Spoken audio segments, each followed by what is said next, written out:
In the opening scene, we meet a man named Dom Cobb who wakes up on a shore, exhausted. He briefly sees two children playing in the sand before passing out again. An armed guard finds him and takes him to a grand mansion owned by an elderly, wealthy Japanese businessman. There, Cobb is offered some food, and the old man remarks that Cobb reminds him of someone he met in a half-remembered dream. The film then shifts to a different scene where Cobb and his partner Arthur are introduced as extractors, who use experimental dream-sharing technology to infiltrate their target's subconscious and extract information. They are currently speaking with a potential client named Saito, explaining how the new dream-sharing technology makes thoughts vulnerable to theft. The duo, experts in this field, offers to protect Saito from these threats. However, Saito dismisses their proposal and leaves. Later, Cobb and Arthur attend a gathering outside, discussing Saito's secret safe and revealing their mission to steal his expansion plans. During this, Cobb notices his ex-wife Mal and approaches her. Mal asks if he misses her, and he responds that he can't trust her anymore. They retreat to a private room, where Cobb rigs a chair with a rope and lowers himself out of the window, asking Mal to stay seated. However, she deceives him by getting up, causing a near mishap. Despite the setback, Cobb successfully enters the room below and exchanges the contents of Saito's safe. After Cobb is apprehended by Saito and Mal, who have already taken Arthur hostage, it's revealed that the three men are connected to a portable automated device that administers the sleep-inducing drug Somnican, keeping them asleep and enabling dream sharing. Their sleeping bodies are watched over by Cobb's other partner, Nash. Within the dream, Cobb shoots Arthur before exiting the room, discovering that the envelope's contents are counterfeit. Arthur wakes up in the apartment and instructs Nash to awaken Cobb as the situation intensifies. As the dream in Saito's mansion collapses, all three men awaken in the apartment. Cobb forcefully positions Saito on the floor, demanding information about his expansion plan. However, Saito reveals that they are still dreaming, exposing a dream within a dream. Indeed, Saito, Arthur, Nash, and Cobb are all asleep on a train, watched over by a young boy named Tadashi, who monitors the time remaining on the device. Shortly after Cobb, Nash, and Arthur wake up and leave the train, Saito awakens a bit later. That evening, Cobb is in his apartment when he receives a call from his children, who are living with their grandmother because it is unsafe for them to be with Cobb. They ask about his return, and Cobb explains that his work prevents him from coming back. Arthur arrives soon after, and they decide to flee due to their failed job for COBOL engineering. Before they can leave, Saito approaches them with Nash, but this time, Saito has different intentions. Impressed by Cobb's ability to layer dreams, Saito proposes that Cobb work for him. He assigns Cobb the task of implanting an idea into the subconscious of Robert Fisher, the son of Saito's rival, Maurice Fisher. This involves performing Inception on Robert's mind, which is the opposite of what Cobb usually does.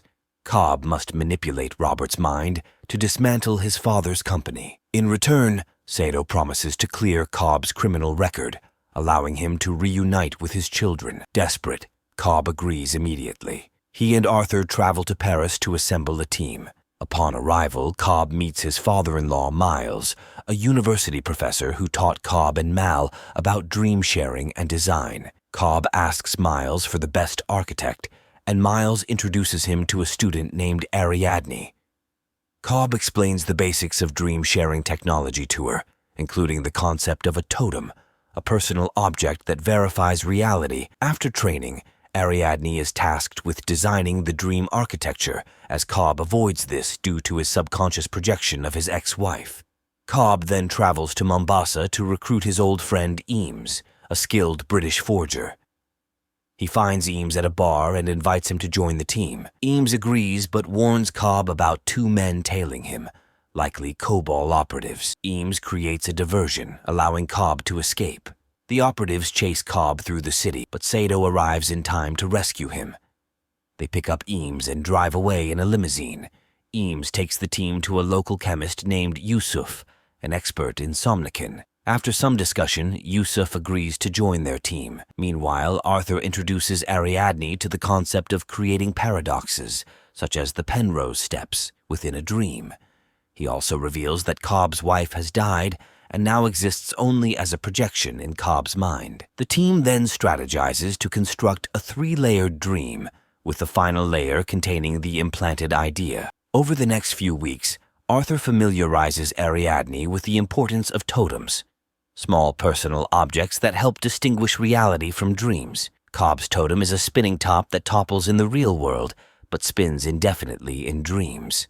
The team needs as much time as possible to complete their job, so they decide to execute their plan on an international flight from Europe to America, which is one of the longest flights. One evening, after their work, Ariadne notices Cobb dreaming alone in the workshop. Intrigued, she connects herself to his device and joins his dream. She finds herself in an elevator descending through various levels, each representing his distinct memories. She goes to the lowest level and finds Mal sitting on a couch. Mal grabs a shard of glass to attack Ariadne, but Cobb intervenes just in time to rescue her. After exiting the dream, Cobb explains to Ariadne that he can't go home because Mal's death has led to rumors that he killed his own wife. Just then, Saito and Arthur arrive with news that Maurice has died, meaning his son Robert will be traveling to the States with the body in a few days. A few days later, the team boards the flight and sits with Robert in the first-class cabin. Cobb discreetly adds his sedative to Robert's drink, initiating the team's entry into a shared 3-layer dream with him. In the first level's urban setting, the team abducts Robert, but they are unexpectedly attacked by his well-trained and armed subconscious projections. But the team manages to reach their hideout. Shortly after, Cobb realizes that experts have fortified Robert's subconscious against extraction attempts. Faced with this limitation, the team resolves to proceed with their plan. They impersonate Robert's grandfather Peter, adopting an alternate will as the idea to dissolve the company.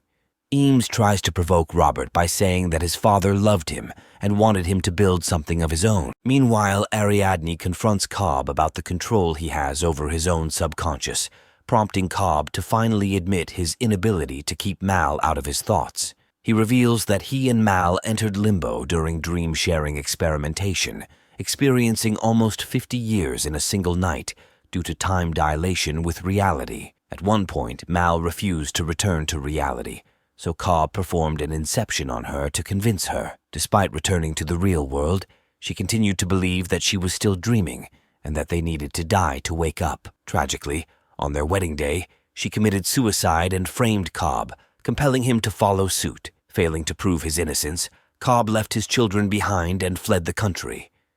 With the hideout in danger of being infiltrated, the team places Robert in a van and sedates him before driving off. They then prepare to enter the second level dreamed by Arthur, while Yusuf steers the van away from the pursuing projections within the second layer of the dream. Cobb encounters Robert in a hotel and informs him that he's there to protect him, revealing that someone is attempting to infiltrate his mind. After Robert is persuaded, Cobb proposes delving into Peter's dreams to uncover the truth about the safe's contents, allowing Robert to make an informed decision. Robert agrees, and the team plunges into the third dream. The third dream takes place in snow-covered mountains, where Robert's safe is heavily guarded in a mountainside fortress. To distract the guards, the team splits up. Cobb partners with Ariadne, while Robert and Saito climb the mountainside to reach the safe. Yusuf continues to control the vehicle, which is cornered on a raised bridge. As the van plummets mid-air, the loss of gravity in Arthur's dream also affects the third level of the dream. With just 10 seconds left before the van sinks, signifying 3 remaining minutes in the second dream for kick synchronization, Arthur struggles to devise a solution. Meanwhile, in the third dream layer, there's an hour left. Under pressure, Ariadne reveals the quickest route to infiltrate the fortress. Amidst these events, Saito's health continues to worsen as the group reaches the main room containing the safe. Robert moves forward towards the safe, but suddenly Mal appears behind him. Despite sensing the danger, Cobb hesitates to shoot Mal, and she ends up shooting Robert instead. Moments later, Cobb regains his composure and shoots Mal. The team rushes towards the safe, finding Robert dead. Cobb considers the mission a failure, but Ariadne suggests descending one more dream layer into limbo to bring Robert back. Reluctantly, they agree, knowing the risks involved. Following this, Cobb and Ariadne delve into limbo. They discover a crumbling cityscape built by Cobb and Mal during their 50 years in limbo. They encounter Mal, who once again tries to convince Cobb that this realm is their real home. In response, Cobb confesses that he planted the idea in her mind that limbo wasn't real, hoping she would agree to wake up and be with their children. Mal, however, persisted in her belief that reality was a dream. Meanwhile, Ariadne finds Robert in limbo and improvises a kick by pushing him, causing him to awaken in his third dream. After this, Robert accesses the safe and discovers his ailing father, Maurice, lying there. In his final words, Maurice advises his son to live life on his own terms, thus concluding the Inception. In the next scene, the van drops into the water, triggering the kick in limbo. The synchronized kicks pull Ariadne, and she calls for Cobb to join her. He instructs her to proceed while he goes to find Saito, who has perished in the third dream and entered limbo. Ariadne, along with the rest of the team, ascends through the layers of the dream back to reality. Meanwhile, Cobb washes ashore and is brought into the mansion owned by a wealthy old man, the same mansion from the opening scene. This elderly man turns out to be none other than Saito. Cobb reminds him of their arrangement and tells him to honor it. The scene then cuts, and we see all the dreamers waking up on the airplane. Saito makes a phone call, and the plane lands in Cobb's home country. Nervously, Cobb moves through customs with security scrutinizing his passport, eventually permitting him to pass without problems. Cobb's father greets him and drives him back to his residence where his children reside. Upon reaching home, Cobb spins his totem to check reality, but chooses not to observe the result and instead embraces his children.